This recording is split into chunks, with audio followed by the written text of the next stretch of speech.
Okay, ladies and gentlemen, welcome to the MTX 311 introduction video. So MTX 311, also known as Thermodynamics 311, is an introduction to thermodynamic systems and system analysis. It is the base of thermodynamic engineering problems and analysis in the industry. So the module is a continuation of your MTX 211 module, which is your second year thermodynamics module. There are some things which you're supposed to remember from MTX 211. So these include how to find enthalpy, internal energy, and entropy energy. So these are also the tables that you are given, the thermodynamic tables, and how to use equations to find these.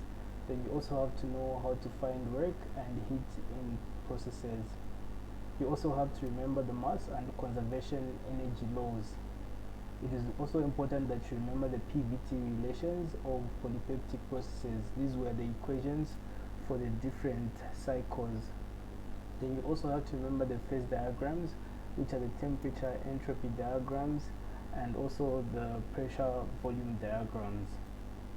The module itself, MTX 311, consists of 7 themes, including the excluding the introduction. The introduction basically talks about MTX 211 and some of the things which you're supposed to remember, like the ones which I just mentioned above. So MTX 311 is more of an industrial based than theory, meaning that you are expected to apply your theory in the questions that are given. Then the materials that are used include the thermodynamic tables, such as the ones which you are given in MTX 211. Then you have the thermodynamic charts, which some of them are in your textbook and some of them will be given to you in your lessons. Then you have your textbook, which is the same one that you used in MTX 211. So the first theme here, we're going to look at the themes. If you can see, I've written the theme here, the theme number, the name of the theme, and also where it is found. So for example, theme 1 is just in the class notes, whereby theme 2 is chapter 11 in the textbook. So theme 1 is about real gases. So in that context, the first thing you're going to look at is the behavior of real gases and ideal gases. Real gases and ideal gases have got different behaviors, such as in terms of forces of attraction and also the volume that they occupy, being constant or not being constant. And then we also have determining whether you're going to learn how to determine whether the assumption you're going to make is whether a gas is real or ideal in your analysis. These different methods include using charts and also using calculations. Then you're also going to learn the equations that you use for real gases and those that you use for ideal gases. Theme 2 is gas mixtures, which is your chapter 11 in the textbook. So you're going to learn how to analyze gas mixtures. These include finding average properties of gas mixtures so that you can analyze a process easily. Then you're also going to look at air and water mixture, which is very important as it is most found in our environment.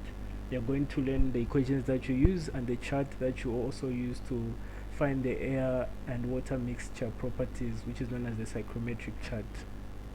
Your theme 3 is combustion, which is also your chapter 13 in the textbook. So it is basically a bit of your CHM and your thermodynamics. So the first part is just an introduction to combustion. So you just look at the hydrocarbons and coal which are used in the combustion process. Then after that, you're going to learn how to write out the chemical equations and how to balance these equations. After the equations, you're going to learn what types of combustions are there and the analysis that is there in those types of combustion. After that, you're going to look at the energy analysis of the combustion processes. Theme 4 is reversibility and exergy, which is your chapter 8 in the textbook. This one will be somehow confusing for some of you as you'll be looking at it for the first time. But please, if you go to your classes, if you attend all your classes and make sure you understand everything, it will be very much easy for you. And if you also watch the videos, it will be very easy for you. So the first part is an introduction to exergy, which is going to tell you what exergy is. So exergy is just a way of quantifying energy in order for us to look at it the same way. For example, chemical energy, mechanical energy, and heat energy. We're going to quantify it so that we look at it in the same way that it counts the same. Then we're going to look at how to find exergy of flow and exergy of a substance. Then we're also going to look at the irreversibility calculation. So the irreversibility is the energy which is lost during a process which you cannot regain. You're going to look at how to calculate that. Then we're going to look at process units. So these process units include compressors, turbines, heat exchangers, etc. You're going to look at how to find irreversibilities there, and also how to analyze exergy there.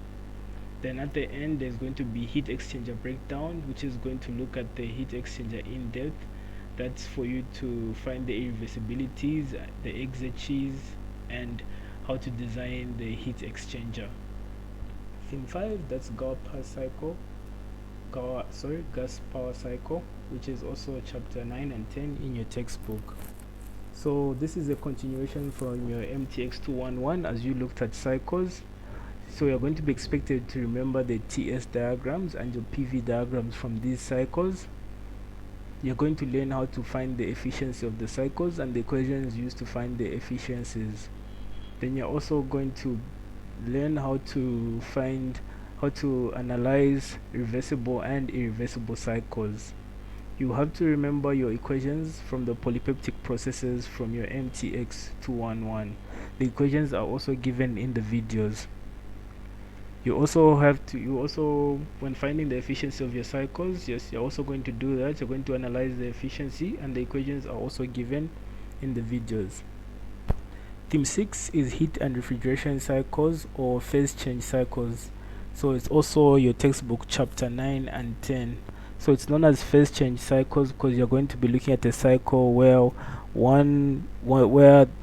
the refrigeration substance that will be used as a gas and also as a liquid. So the refrigeration cycle has the condenser and the evaporator, which turn this substance into a gas and into a liquid. So I would urge you to look at basic units, which is video 35, before you start looking at this theme. This is because it explains to you how to analyze the substance in the different units that are used. So these units are the components that are in the cycle, which include the evaporator, the condenser, the heat exchangers, the compressor, etc. Then you're also going to look at the Carnot refrigeration cycle. You're going to look at the ideal one and the real one. You're also going to look at the TS and PV diagrams of these. Then at the end, you're going to look at the combined systems, which may be having two refrigeration cycles put together to get a more efficient cycle. Then your theme 7 is compressible flow, which is your chapter 15.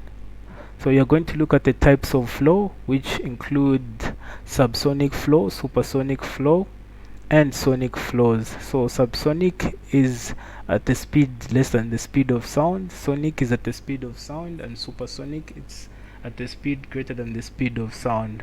Then you're going to look at nozzle flow of these. You're going to look at this flow through a nozzle, how to determine the properties and some equations to find these properties. You're also going to look at how to determine the type of flow, and you're also going to do flow analysis, such as using equations and also using the tables that are in the textbook. You're also going to look at nozzle flow analysis, which will also include using equations and also using the charts that are given in the textbook. When it comes to examples, tests, and exam questions, so examples are given in your theory videos, and then the semester test and exam questions are given to you after all the theory videos are done. You're going to find the documents that are used in these videos attached to your video. Please check in the video attachment to find the document. Extra remarks: this is just some advice that you're going to need during your course for MTX 311. The first thing being is focus less on the textbook and more on the class notes and lecture slides. and also on what the lecturer says. This is because the textbook has got a lot of information which most of it is not necessary. This does not mean that throw away your textbooks, but use the class notes and the lecture slides as your aids to finding the important information that you're supposed to look at in your textbook. So your slides will be provided on ClickUp. These slides will be provided to you weeks before you even reach the part that you're supposed to you reach the theme that you'll be looking at in class. Then tutorial classes will be given there every week. These are 2 hours, I think, which will be every Thursday. So the questions are posted on ClickUp before the tutorial. Please look at the questions before you attend the tutorials. This will help you understand the questions and understand how you can solve these questions. Then please consult if you do not understand. Consult from your lecturers, consult from your friends who understand. Because once you just forget one thing, you're going to be left behind and you won't be able to do other problems. Then I would also urge you to do as many textbook examples as possible. This is for you to understand the work. You might understand the theory, but you'll fail to apply it if you don't go through the examples. This also goes the same when I say practice questions and past papers given before exams. Before you write any test or exam, you're going to be given, these are semester tests, you're going to be given the practice test questions. So these are given to you 2 days or 3 days before the exam, and then they also have memos. Please do these. This will help you understand, and they'll also help you how to find the questions, how to solve the questions, sorry. Then in your tutorials, some of your tutorials will have surprise tests. These tests will count towards your semester marks. Please ensure that you do these tests as they will help increase your semester mark. Then do as many past paper questions as possible for you to understand the problems and also for it to be easier for you to solve questions during tests and exams. Most of the tables and graphs are given in the appendix of your textbooks. If you can just check the appendix, you're going to find most of the tables that are used in the analysis. I've also put them in the theory, whether they're in your textbooks. For the tables that are in your textbook, you'll see them in your theories of the videos. And then for unavailable tables and graphs, these will be given to you in class before you start learning on how to analyze the system using those tables and graphs. So this will basically be your MTX 311 course. Then you're also going to be given you're going to have 2 practical sessions, and you also have 2 main assignments during the course of the semester. So I wish you all the best in this module and all the best through the semester, and I hope you enjoy it. Thank you.